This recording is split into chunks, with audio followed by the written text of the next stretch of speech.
called Web Software Architecture 1. And we're definitely going to be software architecture in the web today.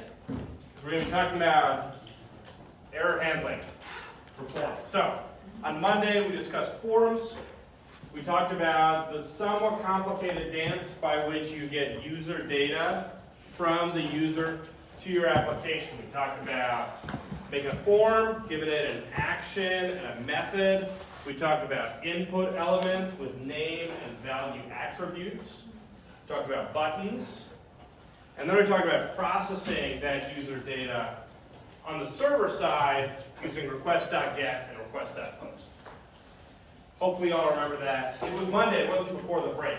You are responsible for remembering stuff before from 2 days ago. I mean, from before the break too, but it's a little more understandable if it's been that long. All right, so when we left off on Monday, we had actually built a little horrible form and form processing code in the little test application that we built together. Specifically, it looked like this.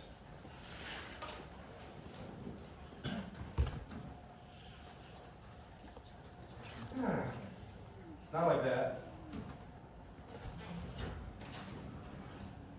Like that. My computer probably updated this version of Python. So we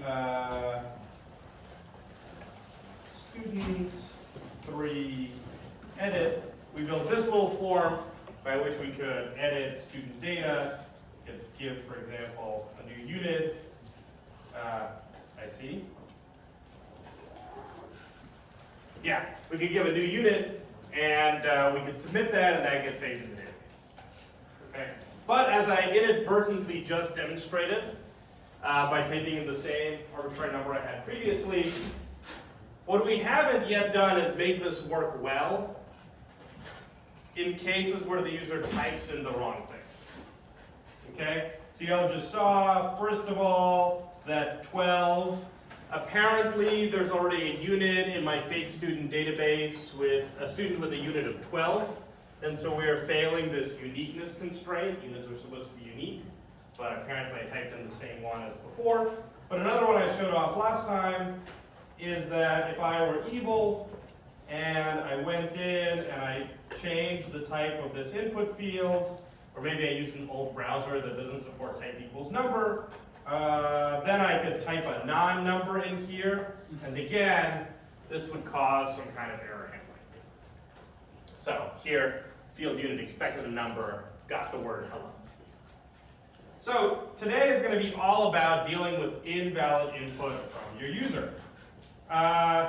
Often when we are writing programs, perhaps you have taken a class like, 3500, and we're told something about programming defensively and writing good error messages. All that stuff is important when you're writing code in general, but when you're writing code that is like a web application, you're not going to be showing these error messages to yourself or your programmer buddies who develop the application with you, or to some kind of operations engineer on your company's operations team, who at least is skilled in interpreting error messages. No, you'll be showing these error messages to ordinary users, and ordinary users, first of all, are not super interested in figuring out what the constraints are for your form. You have to explain it to them. Second of all, if they see an error message, they're going to get very scared and possibly not want to use your application anymore. Ordinary users often have a fairly vague understanding of how different software systems relate. So if they see an error message on a website, they may well decide that something's wrong with their computer and that it's your fault. You're laughing, but again, when I say ordinary person, don't think about your friend in this class who is highly non-ordinary in that they're getting a CS degree. Think about an older relative. I think about my grandmother. When I call my grandmother, I use WhatsApp and we do a video call. And at the end of the video call, she asks me to hang up because she does not know how. It's a red button. You press the red button. But we've tried this in the past. It's a lot better for me to hang up the phone. Okay? So again, don't think when you think ordinary person, you're not ordinary, you're young, you've used technology your whole life, you're in a computer science program. Most people are not. If you were, I mean, that'd be great, right? Enrollments would spike. I teach a class of millions on a stage like Taylor Swift. But that's not my life, you know? I'm in front of y'all, that's it. So again, don't think about yourself, think about ordinary users who do not like computers, maybe fear them slightly or distrust them, are possibly using a phone, right, or some other device that makes it hard to read or type correctly, easy to make mistakes on a phone. You got to think about users who are doing this while very busy. You have to think about users who have a poor grasp of the English language or whatever language you offer it in, for example, because they are immigrants. You got to think about all kinds of other situations. People using it from the library, where they have sort of this, peer pressure to like not use the computer very long. A lot of possible options. So we want the error handling. We need to actually make the error handling usable. So today is all about it. So how does this work? Yesterday we discussed how forms work. We explained that when you submit a form, what's going on under the hood is that your browser makes an HTTP request, a network request, and that this network request contains some number of fields in its payload. So here we've got the values I filled out, JSON and hello. And you're going to be constantly seeing this CSRF middleware token. You'll learn what it is to do this, but just ignore it for now. And moreover, maybe it's a little unclear here in the browser dev tools what this type is, but you remember from last time, I started by showing you a get form, and in a get form, these are located in the URL instead of in the message, instead of in the request body. And then it's really clear that what you're sending is strings. So the input-output mechanism, the data that you get from the user, it is always a string. So your first step is typically to parse that string data into something else. A lot of things you could do. You could be parsing it into like an integer or a float or decimal, some number type. That's one option. Another thing that you might be doing is you can be parsing it into objects in your database. You might be looking data up by ID or by name or by title or something like that, right? Another thing that you might be doing is you might be getting data like a phone number, a credit card number, a URL, an email, and there again you probably want to store it in some kind of format that you can pass on to other systems. So for example, it's an e-commerce site, user types in their credit card and then all the extra stuff they have to do for a credit card, and then you're going to send that probably to some kind of payment processor. So again, there's going to be some step where you convert the input you got from the user, the data you got from the user into something you can give to the payment processor. So we call this a parsing step. Parsing is the general computer science term for turning a string into some kind of structured data. And anytime we're doing any kind of parsing, there's all sorts, it says more Wednesday because I stole these slides from Monday. Anytime we're doing this kind of parsing, there's always the possibility that the user typed in the wrong data and we have to handle it. So that's what this is all about. And specifically, often what we are doing is we are parsing in order to normalize in some way. So for example, you all probably know that a phone number in the US is 3 digits of area code, 3 digits of, and then 4 more digits, right? We have 7-digit phone numbers plus a 3-digit area code, right? You're at like 801-555-5555, okay? And you may also know that you're optionally allowed to put the number 1 in front of that phone number. Can people nod if they know about the number 1? Does anyone know why you can put the number 1? Yeah, it specifies country code. Yeah, and US is number 1! One kind of related thing, there's an exploit or like an attack vector where if you don't put that in contacts, people will like spoof phone numbers or something. It's weird. Okay, I don't know about that. We're going to skip that comment. But yes, a phone number, you can put a country code in the front, and the country code for the United States and Canada is 1. That's right, the country of US and Canada. And for that reason, the phone number 555-555-5555 is the same as the phone number 1-555-555-5555. In this case, there might be reasons you want to store those as the same kind of thing. For example, you might want to enforce a constraint that every user account has a unique phone number attached.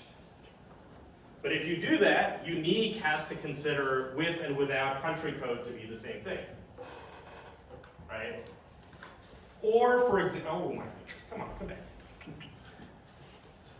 Okay, or for example, in a lot of systems, the data is considered case insensitive.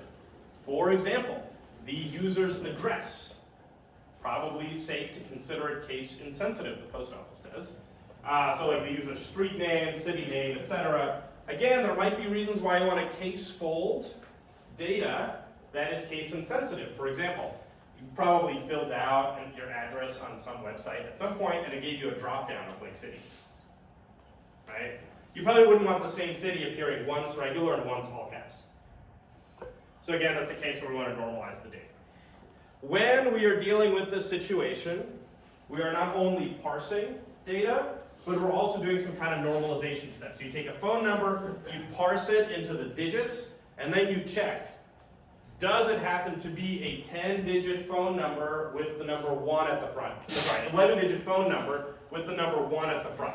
Because in that case, you might want to remove the number 1 to duplicate the data. And we're always doing this, and all of this parsing and normalization, we are typically doing it before we add it to the database. So we're doing this when the form is submitted. For a very simple reason. You want to protect your database. You want to make sure your database doesn't get junk data in it. We've discussed this many times. It's a pain in the butt to get the junk data out because you don't know, what additional data has been inserted based on the bad data. So typically when a form is submitted, you're doing some kind of parsing, you're doing some kind of normalization, then you're doing various kinds of checks. You might be checking for uniqueness, you might be checking whether a user is allowed to do a certain thing, and all of these steps might produce some kind of error. So let's talk about how we're going to report those errors to the user. Basically, the idea is we can render a form the same way that we've been doing it, just show the user a form that they could potentially type into. But then, if they do something erroneous, we want to represent the same form. We want to re-render the same exact form with some additional error messages. So here's what that looks like architecturally, basically. You need code that shows the form. You need the code that handles form submissions. And it's going to have a case in it. If the submission is somehow wrong or the data is bad, you need to redisplay the form. If the submission is right, like we discussed last time, you redirect somewhere else. So here's what that looks like graphically. Suppose there's an add form, a form to add some kind of object to the database. The user requests that goes to the form. You know that just going to a web page, that's a GET request. And that calls a controller that I've called add form, and that renders a template that I've also called add form. So this is the normal flow for requesting a web page. But you now know that the user can, on that add form page, the user can type in some data and submit the form. So that makes them do a post request. And what we typically want to do is we want to make that a post request to the same exact controller.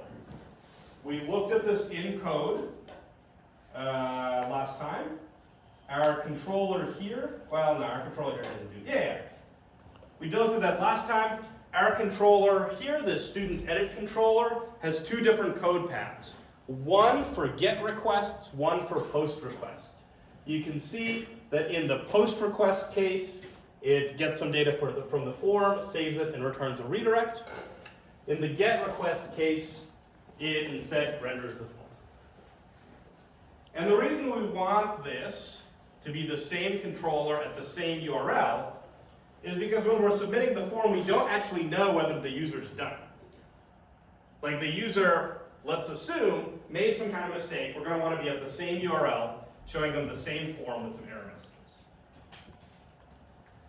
So inside this add form controller, we're going to have a success path, which redirects them to some other website that they then go to and maybe look at the object they just added. And we're going to have an alternate path that re-renders that same template, but now with additional errors.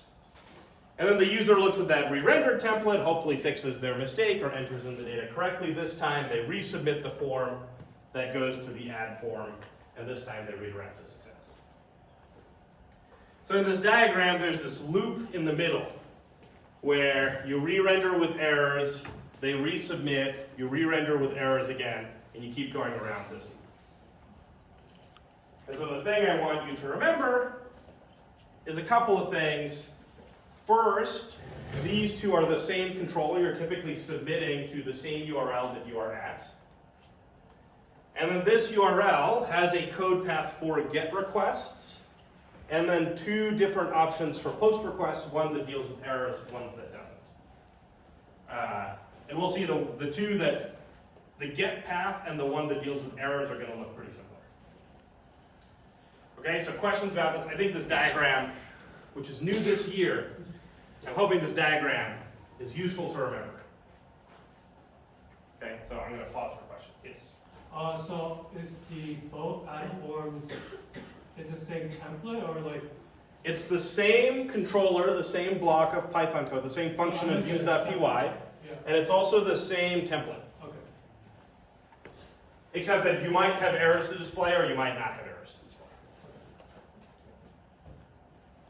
Other questions?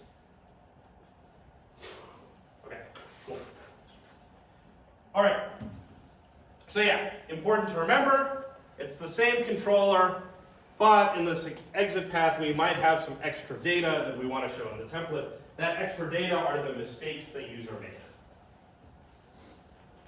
All right? Cool. So let's actually try to implement this, and then we'll talk a little more about some implementation details. Here we've got a controller. And as I just said, it has two code paths. It has a success path where it redirects, and we have a get path for the first time you view the page. Now, let's add a third path. Inside this save call, I might get an exception. Specifically, I get that exception if the data is somehow bad. And I want to deal with it. So here I can render request edit.html.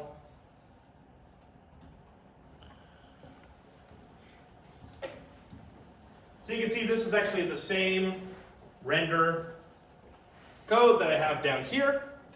And so what I'm hoping will happen now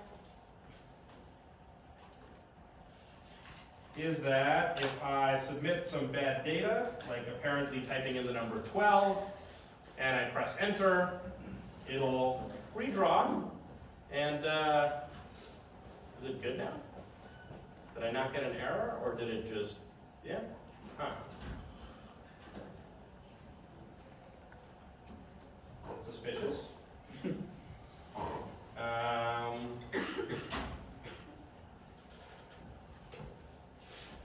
That's pretty weird. Didn't we just get an exception due to this? Let's, yeah, not really what I expected. Let's,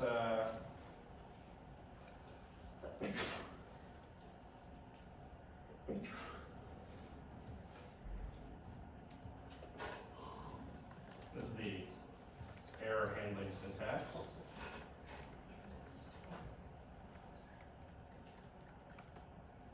I feel like I'm going crazy. Didn't this error like literally a few minutes ago? Okay. This one should definitely error. Let's allow this to be a text input, and let's enter the word hello.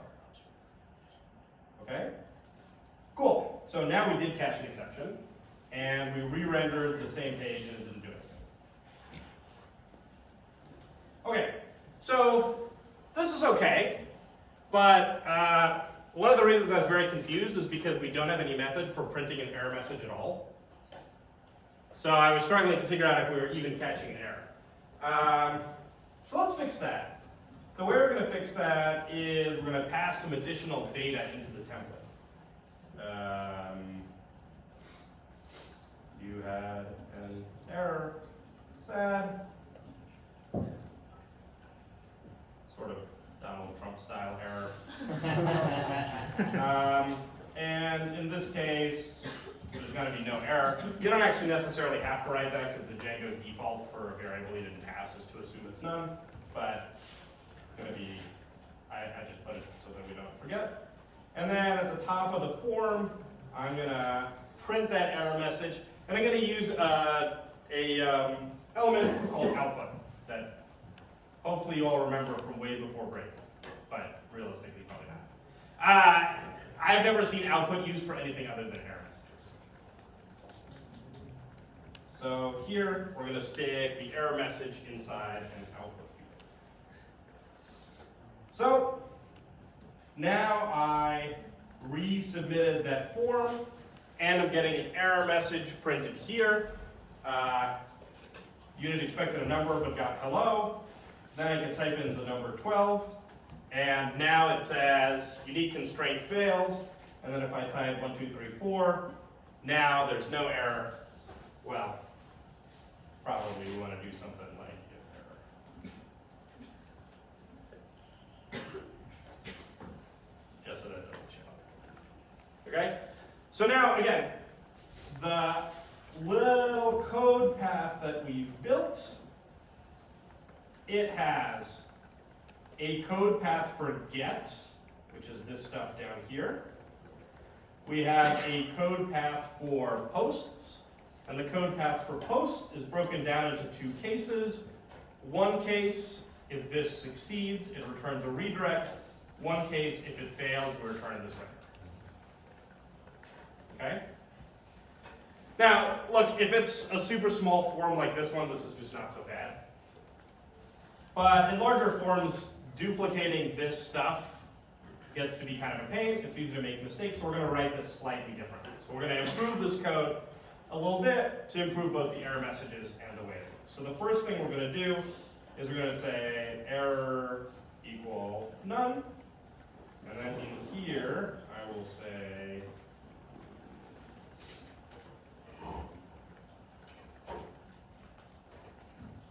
so what I've done here is instead of having the render duplicated here and here, I just have this error variable. And as I go through my form action, here saving the stuff to the database, I will just update the error variable and skip the redirect. Then I will eventually fall through to this render. So basically I have one render column. Yes? What if you have multiple pairs? That's a great question. We'll get to that in a second. It's like literally my next thing. Other questions? I'm just baffled by Python syntax, honestly. I didn't know you could do an else after a try except like that. It's part of why I try to code live in class. Yes, there's an else clause too, exception. But don't worry, we're going to stop using the exception mechanism shortly. Okay, so this still works. This should work fine. This should not work. Do I have a spare time left? Yes, I do. Okay, so we're still getting those error messages. Code behaves exactly the same.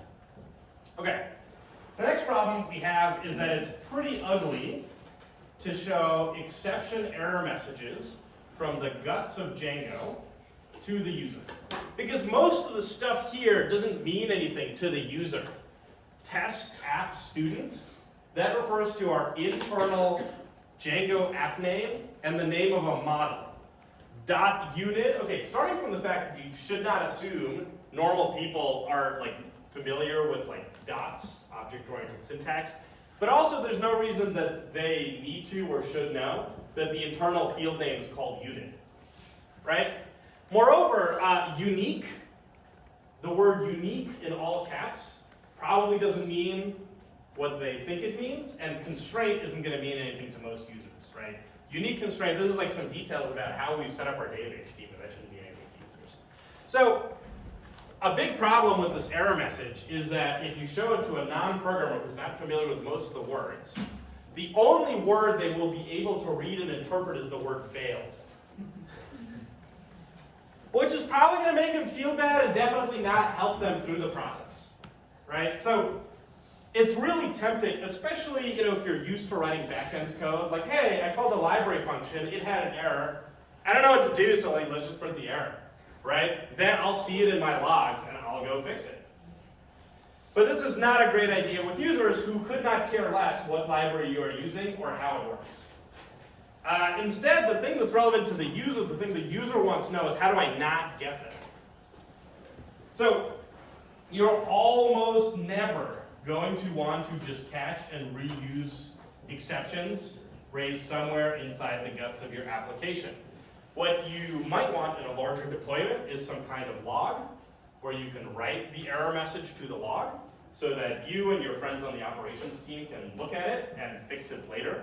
But you probably don't want to show it to users. So we're not going to do this. Instead of attempting to perform an action, student.save, that might fail, and then catching the exception, we want to, ahead of time, look for ways that it could fail, handle those, and write custom error messages for them. Yes? Is it kind of a security risk to put that up there too? Because I mean, if they know where like the Yeah, I mean, you store it, I guess. yeah, like, I think, one thing you'll hear a lot about security, including from me in a week, or maybe two, is that like, in security we want guarantees. So like, I don't think your application should be secure contingent upon the user not knowing the names of your fields, right? I'm sure that will help an attacker, but we want it to be impossible for the attacker to succeed, not just like annoying and difficult, right? So like, look, I think it's probably good for security in some vague sense not to show it, but no security engineer would tell you like a key part of our security strategy is not telling them that the unit is stored in the field called unit, and that students are represented by an object called student, right? So like, again, one thing we've learned over and over again in security is like, security should happen in a centralized fashion. Not piecemeal, not 10,000 tiny defenses that help a little bit. It should have one piece, and that one piece should guarantee your security policy. We'll talk more about all of that next week. But yeah, I mean, look, it probably doesn't help security, but I think the main thing I would say is that it looks pretty ugly and will confuse your users, and that's just as good a reason to do it as any kind of security concern. So we don't actually want to do this. This is a bad way to do it. What we want to do instead is we want to preempt the various possibilities that we want. We want to preempt the various possibilities that will cause errors. So, for example, here we are assigning a string to the unit field and waiting for the save function to figure out that we should not have assigned a string to the unit field and try to do it automatically. Let's not do that. Let's instead say unit equals int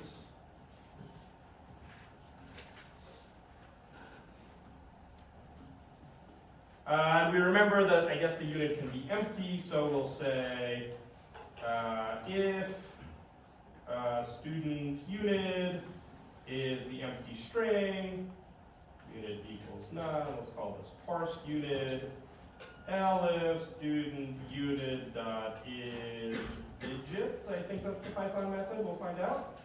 Parsed unit equals int, else. And now we have an else case, right? Now we've actually enumerated all the good cases, and we have an else case.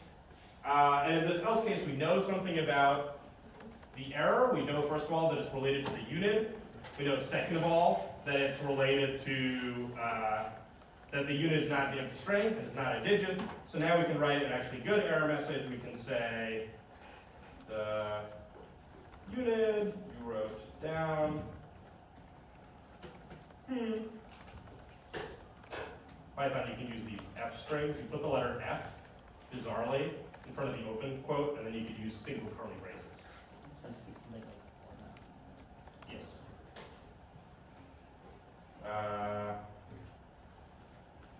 Contains non-digits. All right, so this is a little better. And then over here, we could say parsed unit, and in fact, we can, and then we can save because we now don't think that should have an error. I know about the unique constraint, we'll get back to that. And moreover, we can do all of these steps if not error. Okay? So now we've cleaned this up a little bit. We have an explicit test on the inputs to make sure they are valid, instead of just implicitly waiting for the database or some part of Django to do that. We have an explicit parsing step where we test for the empty string and call the int function to parse Python integers. And then we assign a string that we wrote instead of one that Django generated to the error message.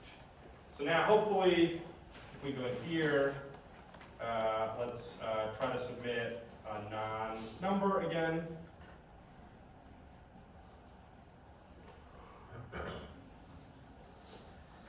Then we'll get an error message.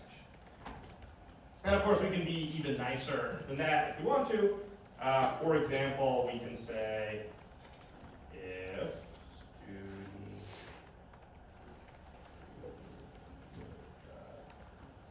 student we could do something like cars equals set for car is student unit if not car is digit. Car.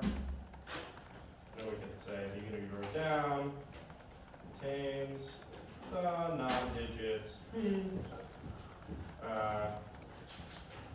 car string equals dot join single quote plus car plus single quote car cars, and then we could stick string right here, and now we even get an error message that points the user hopefully more directly to what it is that we have a problem. The important thing about this way of writing it is we now have explicit code that we control that constructs the error message, where we can take time to make the error message as convenient and useful to the user as possible. Okay? And because the user's, remember that the user's going to be reading whatever you wrote, interpreting it, and trying to figure out how to fill out the form correctly. So help them out, better error message you can write easier. Okay? Now, so far we've tested one possible failure. The other possible way this can fail is, oh yeah, we probably want to do,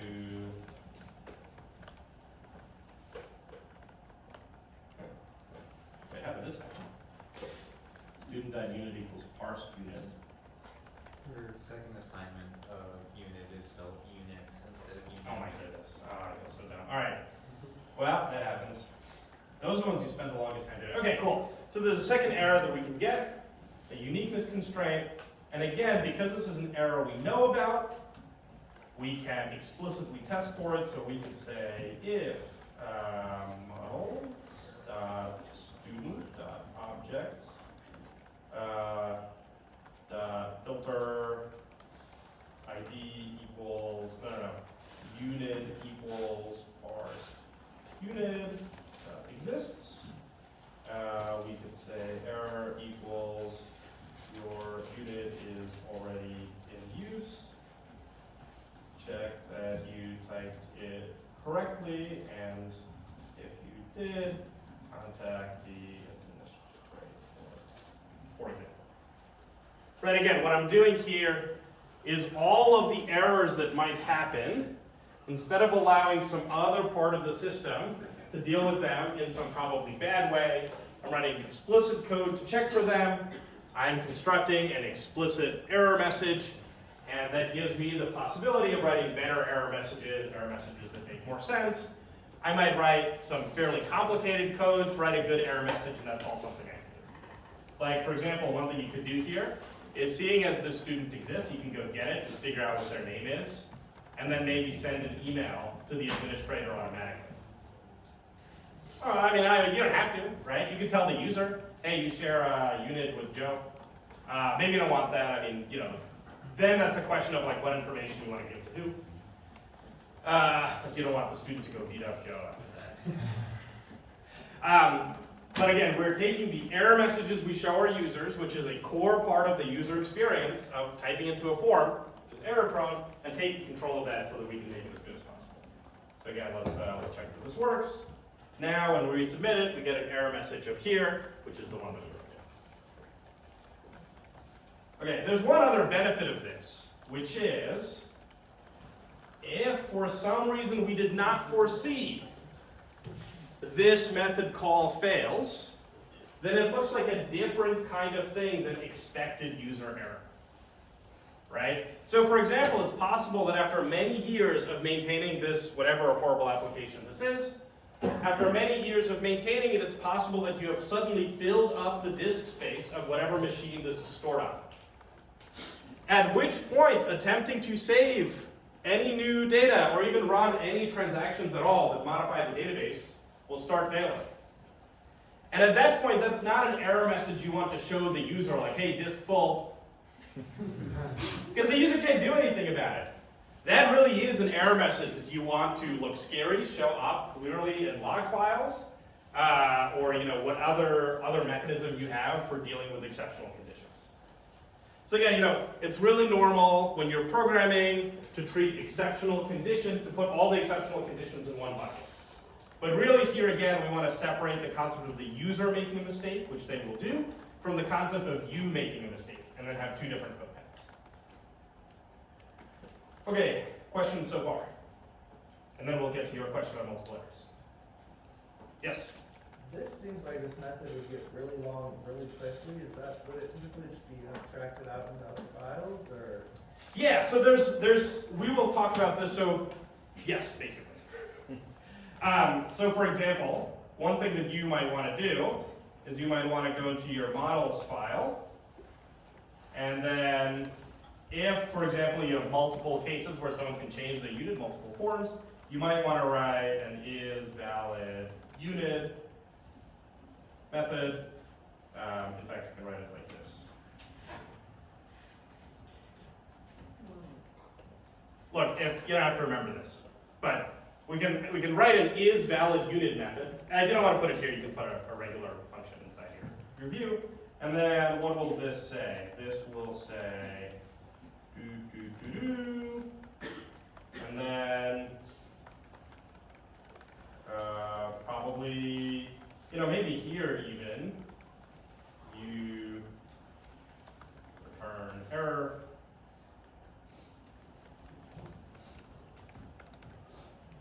And then over here we will say, well, yeah, we'll want to return, we'll want to return the parsed unit and the error.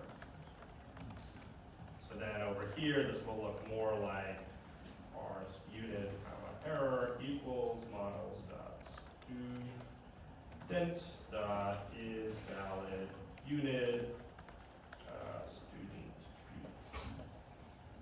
something like that. And then all this kind of ugly code goes away.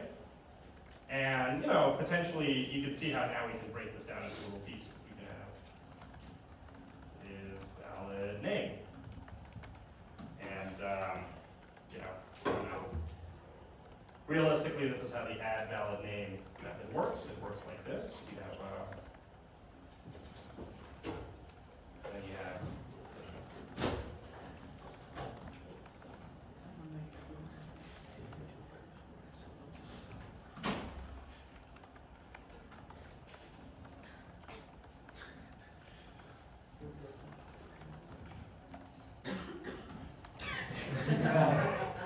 I mean, presumably you're doing this because you assume it's a mistake, but actually don't do this because lots of people have bad words as substrings with their names. Anyway, the point is you know.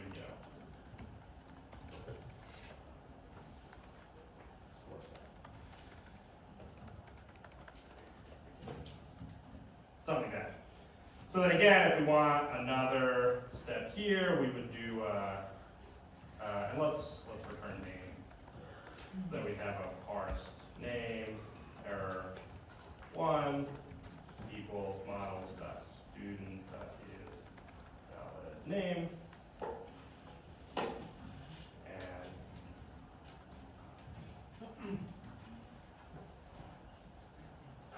we'll get to multiple errors in a second. We've now kind of naturally got here. But the point is, what I've now done is I've moved this error handling logic to a little function of its own. I've broken it into multiple functions, which might be convenient. And then we can take all of these and test them one at a time. Yes? Are those methods accessible from the template? No, Oh, what's that? they are class methods. And you don't have access to the class in the template. But I think a better question is like, you don't want them in the template. Yeah. In the controller, you want access to those methods because you want to check whether the form is good before you attempt to save it. So class method is good for that. Sure, but I mean, if you don't want to do this class method stuff, possibly because you don't remember it when you go to do it, the much easier thing to do, and I think the thing I tell you to do on the homework assignment is just to put this like as a regular function in your views.py. It's not a controller, it's just a function. As long as we don't wrap to it in urls.py, it's just. Okay, questions? Okay, we're slightly ahead of schedule, so I can tell you a funny story. Worked at a company that had something like this, and the curse words field was not empty. It was a very long list of curse words in various languages. And the rule we developed is that if you edited this file that this was in, you had to add a curse word. So you'd get these commits that would have just one new curse word plus some unrelated changes. Eventually the curse words list got very, very long. Including some that probably no one used. You know, because you just need to get it committed in. You just make up a new curse word. Put in the curse word. That app was in English and Spanish. So. Okay, so you can come up with Spanish cursor. That's right. But then you might have to do some research if you're not like a Yeah. native Spanish speaker. Yeah. Then you can Okay, say- anyway, you probably don't necessarily want to do this. So, Yeah. like, it's complicated. All right. Cool, so let's move on. The other, well, we should actually keep this. The other thing that we've got here is we've got multiple different kinds of errors for the same form submission. So that's probably another thing, that's probably another thing that you want to have in your model. So the first thing that we can do is we can have a list of errors. Let's do it like this. Errors equals empty array. If error 1, errors dot end error 1. If error 2, errors dot end error 2. Okay, why did I ask you?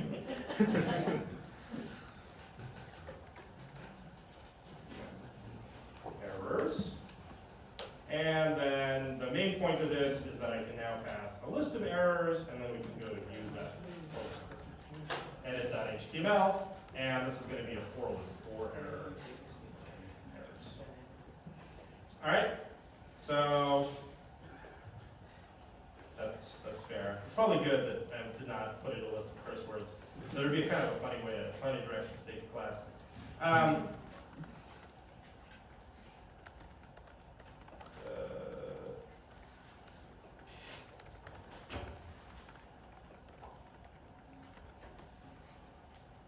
Is this right?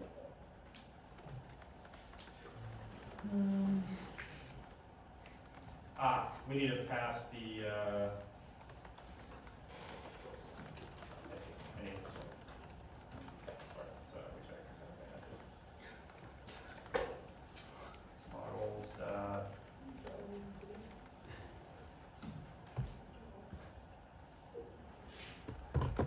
Oh, yeah, models dot. In this file, it's just called keep going. All right, cool. Excellent. So now we have a list of errors. So if let's add a bad word. I don't know. This seems good enough.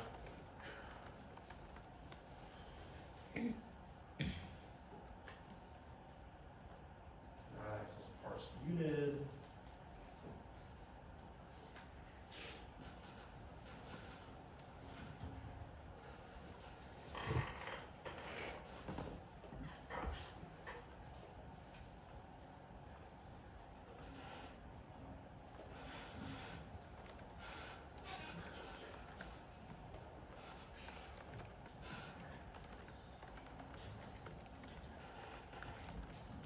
Apologies, we'll get there.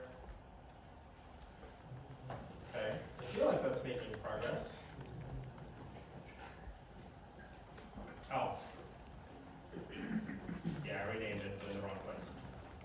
Did we finally make it? Okay, that's almost there. We're almost there. Probably getting flashbacks from your homework assignments. There we go. All right, we did it. We did it. We did it. All right. So now we can try to cause an error by putting the word hello into both fields. Hello is not a valid unit because it's not a number and it's not a valid name because I put hello in the naughty word fields. That didn't work at all. Gotta have a comedy of errors going on. Yeah, it didn't work at all. Let's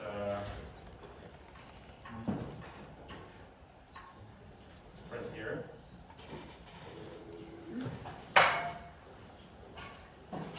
Oh, I know what happened. No, I know. Let's figure it out.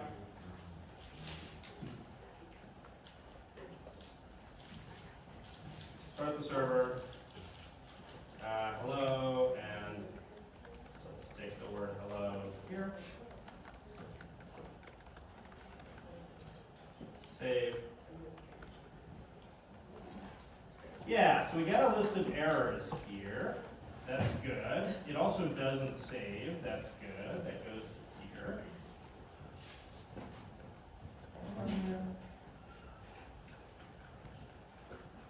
Yeah, if anyone figures it out, let me know. Is it if check Yeah, not errors. What? If not errors. Oh yeah, good call. Maybe? Okay, yeah, all right, if not errors. Thank you.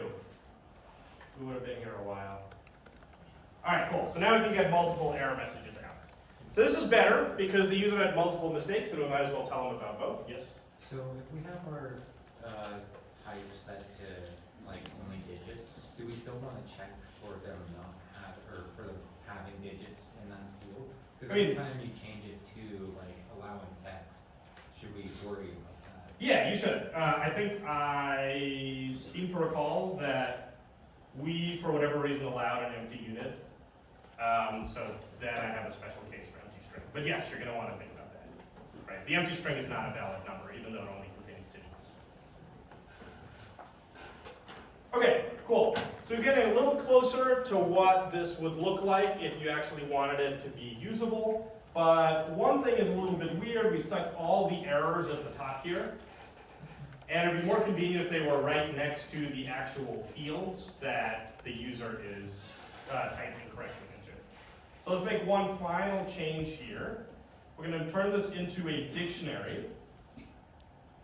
And then here, we're going to say errors name. Is this name? Yeah. Name equals error 1. And here we're going to say errors unit equals error 2. Rest of the code here should be good. And then here, instead of looping through all of the errors total, we are going to stick a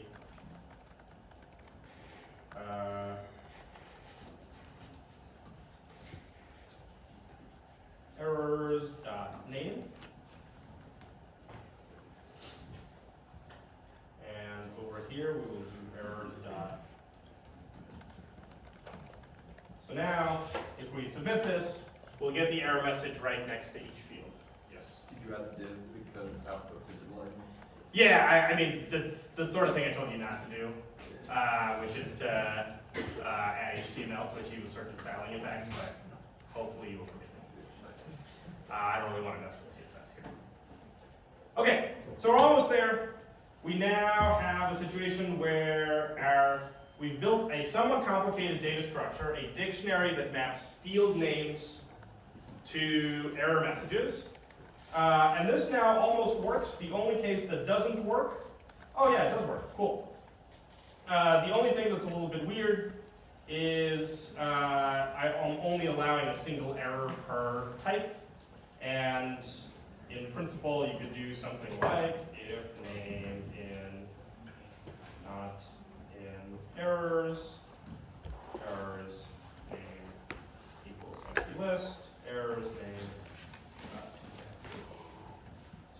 here is I'm making this a dictionary from field name to list of errors, and then over here, I will loop through the errors. So I'll say for error in errors.unit. That's here.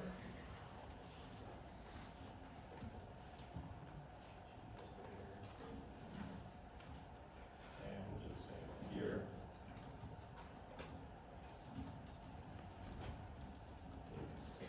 Cool. This should work exactly the same. Nope. Yeah, because I put them both underneath. Alright.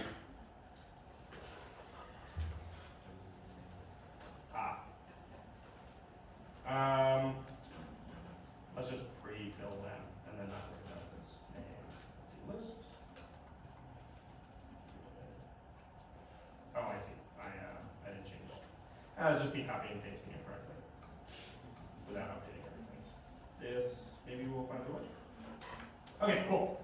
So now we've set it up so that every field has its own list of errors. We can put the errors in the right place when we re-render the form. And again, you can now see a fairly common pattern for doing this kind of work. You will have a separate post path that deals with the form submission. Otherwise, at the end, you will have the easy get submission path. In this post path, you will pull stuff out of the post request, parse it, accumulating errors. If there's no errors, you will take some action and redirect.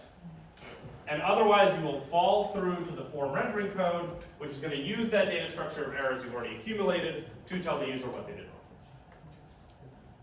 Questions about this? Cool. All right. Let's go back and cover the same thing in slides.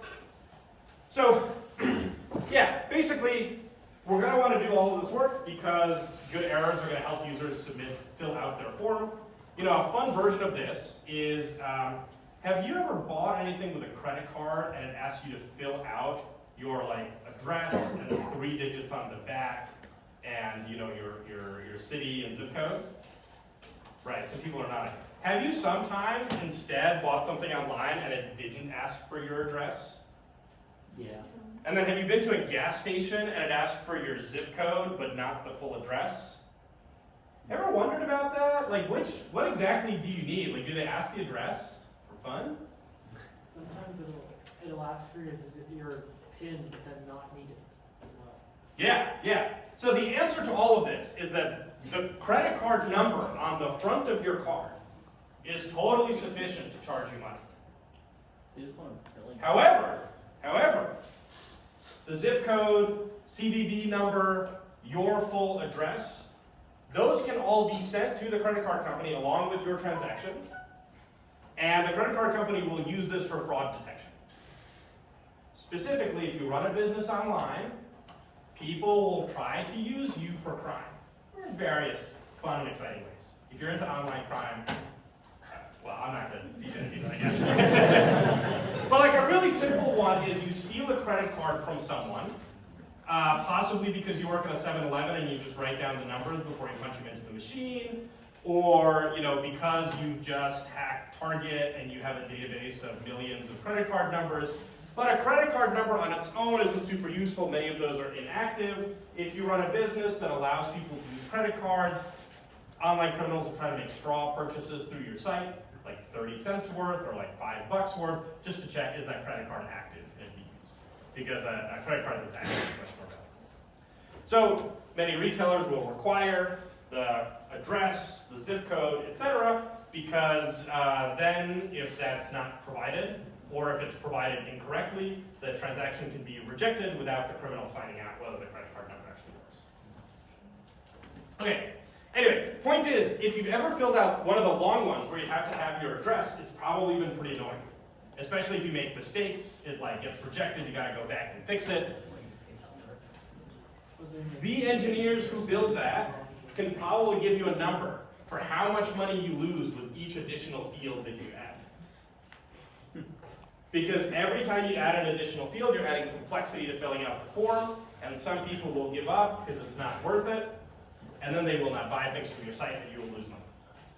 And over time, you will try to achieve some happy medium where the credit card company is not angry at you for too many fraudulent purchases and threatening to cut you off, but then on the other hand, you are making as much money as you can. Okay. The point is that filling out forms is really frustrating, and you want to make it as easy as possible, especially if it's something important to your application, like posting a cat photo on Facebook or buying something from your store. Okay? And the way you're going to do that well is you're going to have a data structure to represent your errors so that you can attribute errors users make to what field in the form and what they did wrong. So you're going to converge very much to code just like we wrote. In Django, this basic structure is called a message dict. It is a dictionary from field names to a list of errors associated with that field. And then you would use it the same way that we used it here. For every field, you will go through all the errors associated with this particular field, and you will output them for the user to look at and hopefully fix on their next go around. Yes? Some websites like tell you what the error is before you even submit the form. How do you go about that? That's the next half hour. This is great. People keep prompting me to keep moving forward with lecture. Okay. Cool. So I'm going to skip this example. It looks a lot like what we just did, basically. Except here I wrote a single validate form function instead of two. So kind of how you do that as a key. All right. And then we loop over each of the errors for the field and output the error message. Okay, cool. So that's how we set up the error messages to look well. How do we, on the server side, set up the validation?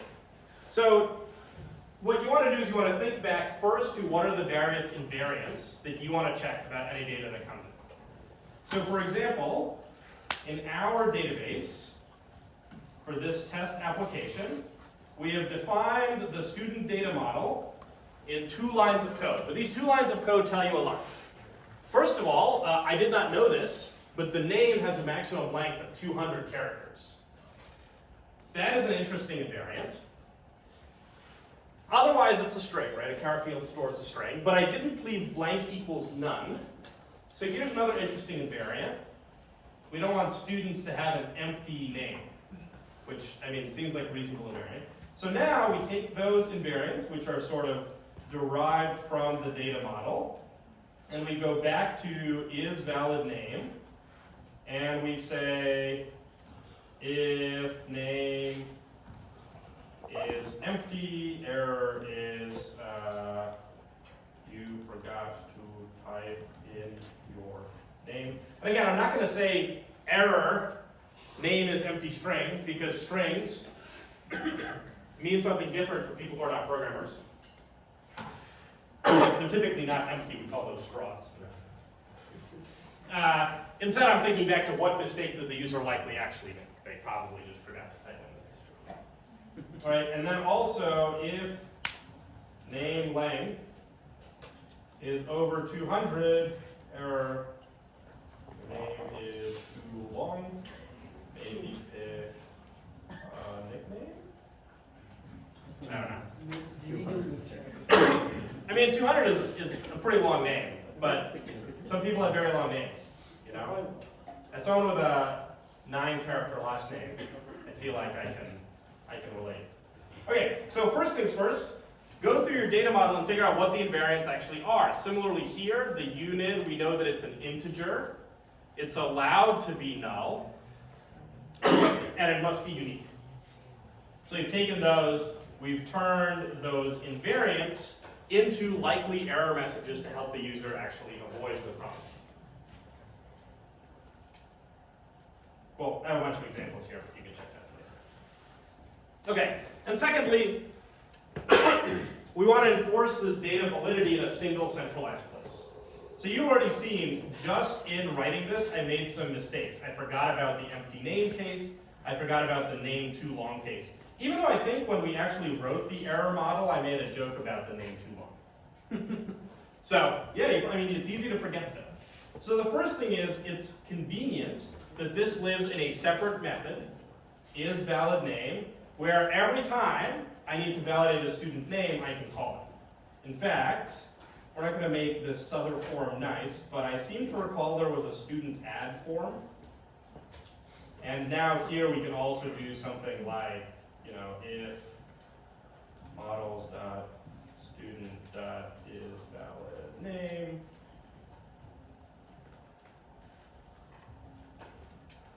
I guess it's actually parse name, error.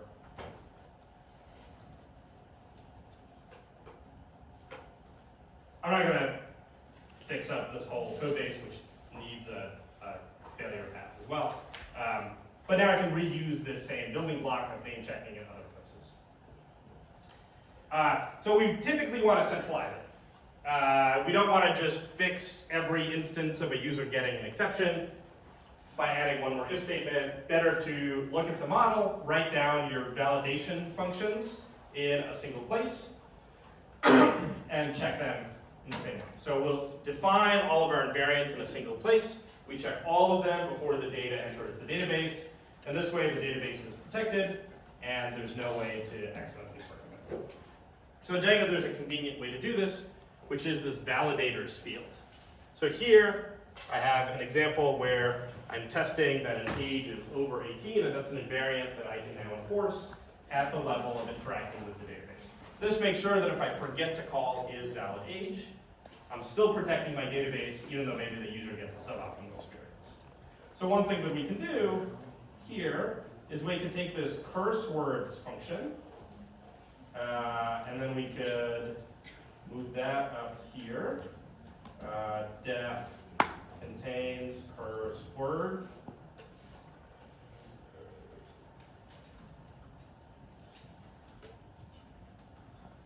And what we're going to want to do with these is raise this error called validation error, which I think is in Django.exceptions.core.exceptions.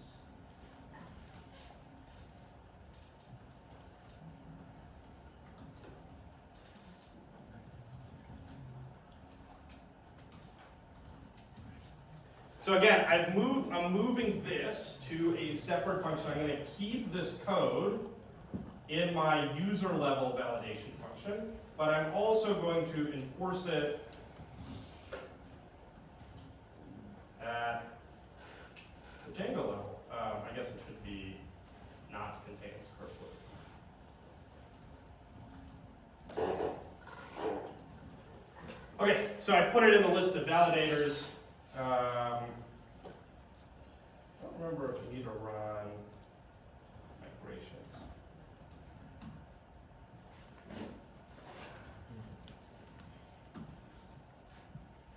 Okay, yeah, so we altered it, ran the migration, and now let's suppose I disable this part of the check, which is sort of emulating you forgot to check it. We should have at least, hello? Oh, yeah, I gotta restart the server.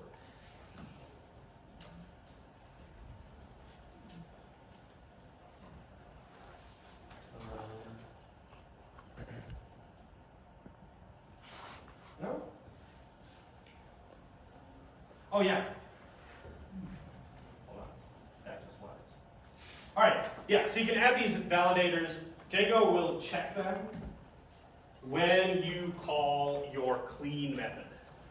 So Django has this kind of weird hook where before saving an object, you can student.clean.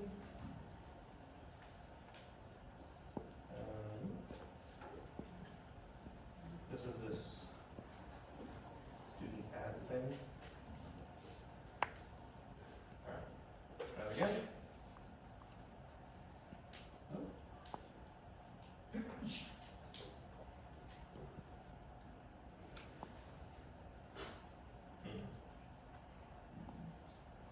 Okay.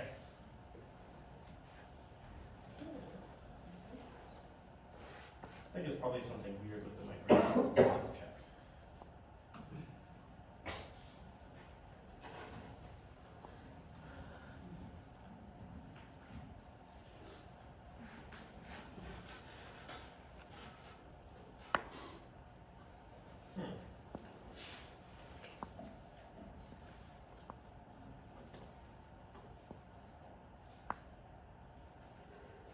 All right, you know what? I was not really going to spend a lot of time on this, so I'm just going to skip this part.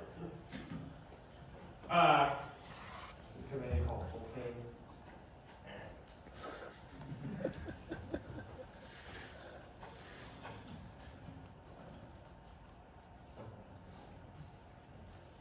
Nah. All right, I'm going to continue by this. Main point is that there is also some mechanism to put these checks at the layer where you interact with the database. Again, your primary thing should be to actually produce good error messages for users, and that's going to involve doing the checks in your controller, not leaving this to the database library, but for defense and depth, it is possible to also add these checks to the database layer.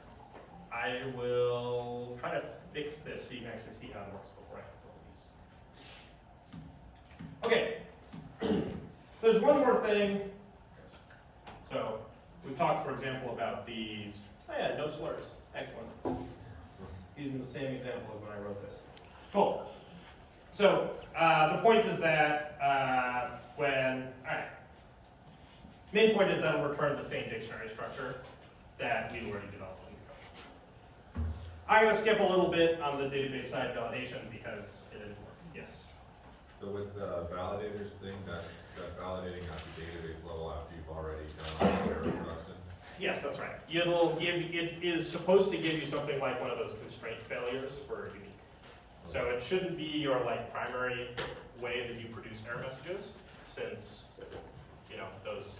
those error messages are generated by Django, and that's something you necessarily have a lot of control over. But it can be a useful additional defense if you want to make sure that the database never ends up with a lot of slurs in it. And that can be convenient because if you forget to add that check somewhere. Okay, I want to talk about one more topic before we run out of time today. But just to answer a question you asked, yes. Which is, how do we actually report this earlier? So far, the code we built reports errors when the user actually submits the form. And that's okay. That's not the end of the world. At least we tell the user what went wrong. But they've already submitted the form. The cursor's already not in the box. They might have. It might take a long time to load in the middle, so the user might have been waiting for it to load, switched to another web page, and totally forgotten what they were doing. So ideally, we give users feedback about that earlier. And we do that with client-side validation. So we want the errors to pop up, if possible, on super duper short timescales, so that the user, as they type, can immediately make corrections. And that means it has to happen in the user's browser. Because submitting it, processing it on the back end, sending a response, that can take a long time. And conveniently, HTML has some features in it to do some lightweight validation automatically. So here are a couple. They're fairly self-explanatory. Like this one on top, it says required. So that is an attribute you can add to a field to say that a value is required. For example, we already have a check to make sure that the user actually types in a name in the student field. But if we go into here and add the required attribute, this is a Boolean attribute, so you don't have to give it a value, just put the word required in there.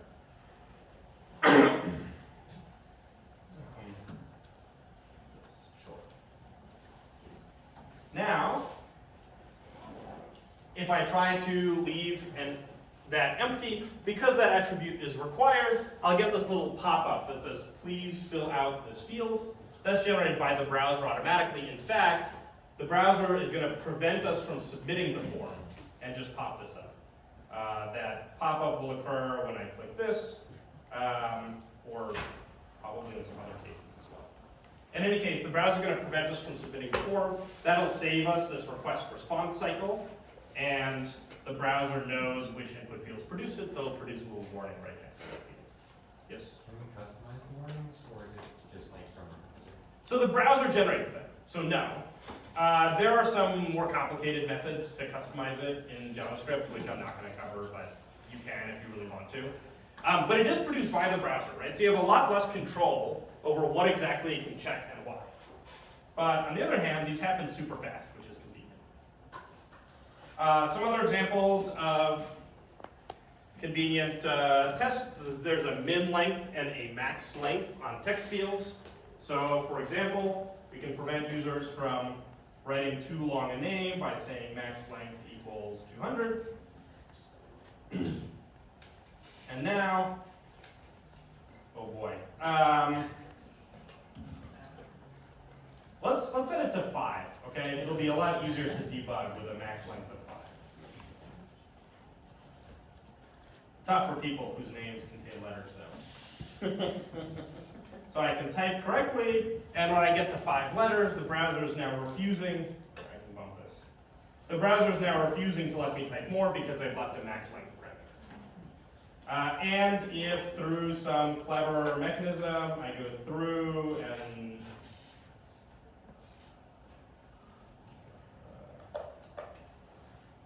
let's maybe I do something like this.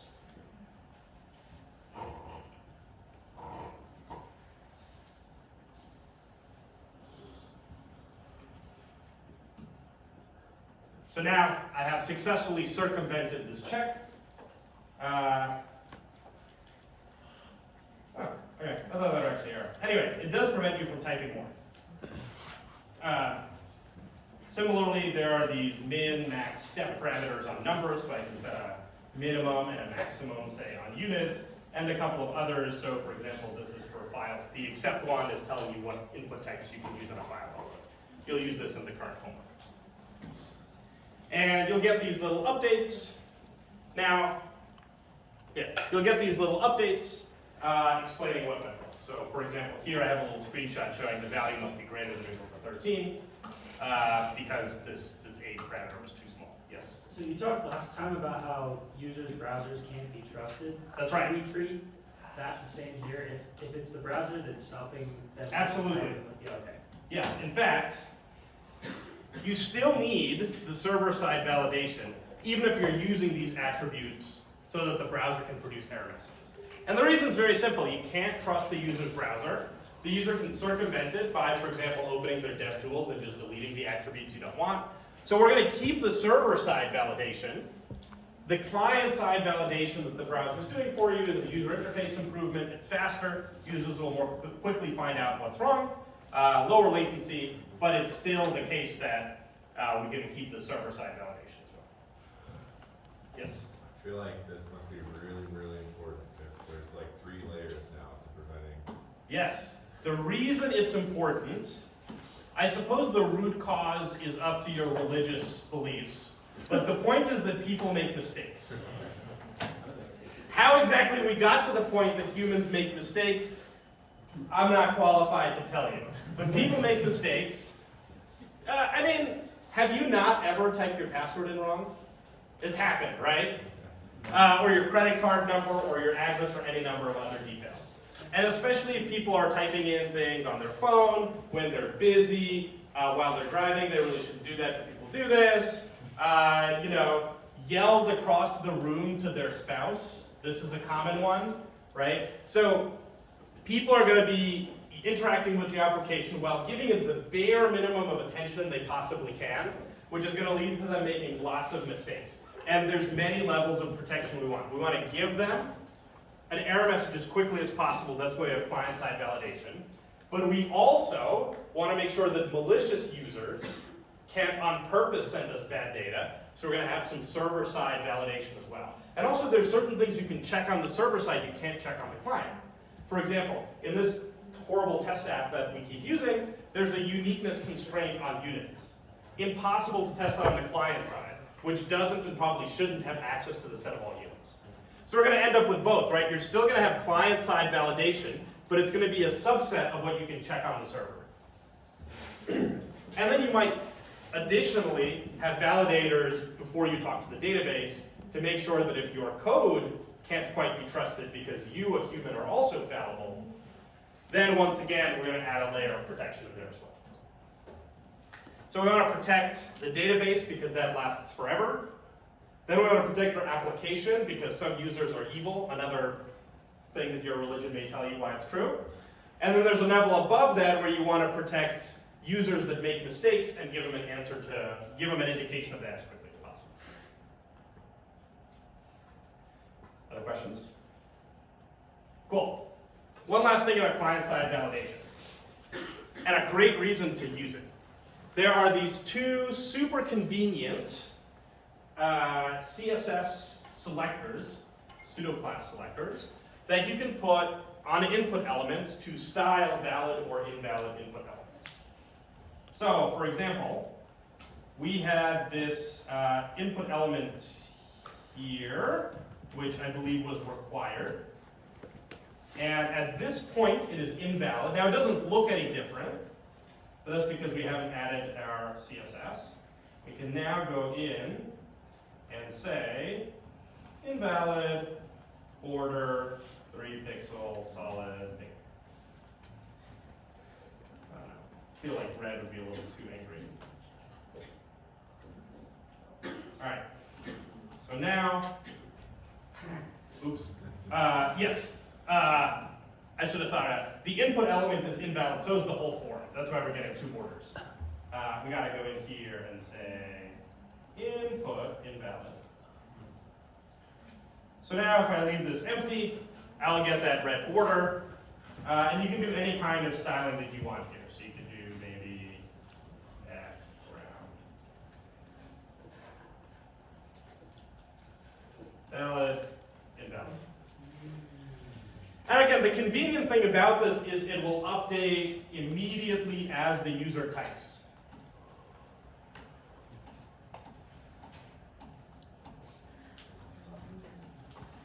And that means that the user is getting a response, an indication that they made a mistake literally as fast as possible. Okay? So yeah, the attributes there are :valid and :invalid. They apply both to the form as a whole and the individual input element that is invalid. Yes? What about making the text red that you see a lot? Is there an easy way to do that? To make what text red? You forgot to type your name. Oh yeah, I mean that's easy. Then we can just say output display block, color red, size 120%, font size 120%. Anything else we want to do? Probably bold.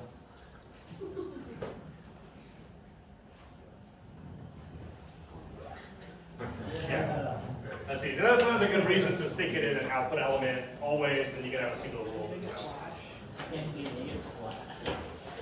All right. So, sorry, in summary, just so that you have something to take away. We talked about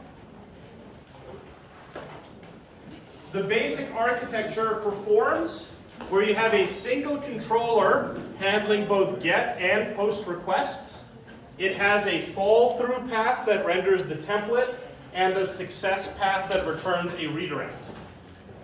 That's the first thing I want you to take away. Second thing I want you to take away is what that looks like in code. You'll typically have a helper function of some kind to actually check that the submission is valid. Maybe a function here that checks, the whole request.post and request.files. Maybe you'll go field by field. And what you'll want to do is construct an errors dictionary, a specific data structure that maps each field to a list of error messages. There's other possibilities for this data structure, but the important thing is it's typically a complicated data structure. Because you're going to want to know which field something's in, you're going to want to account for possibly multiple error messages. So we're going to do this on the server side, and then we're also going to do this on the client side using some of these validation attributes. You have to keep both. You have the client side for hapless users who make innocent mistakes, and you have the server side for evil users who are circumventing your client-side protections, and also to do various checks that you can't do purely on the client side. Things like, for example, checking that a value is unique, or that something looks like a valid phone number, or something like that. And then, because you can do it on the client side, you can apply this styling, and that will make it as quick as possible for the user to see the results of their actions. All right, so this finishes up our discussion of web application backends. And next week, we're going to start talking about identity, permissions, and security as we gear up to talk about deploying these applications in the cloud. So I'll see you all on Monday. And don't forget that there is a homework phase 1 due.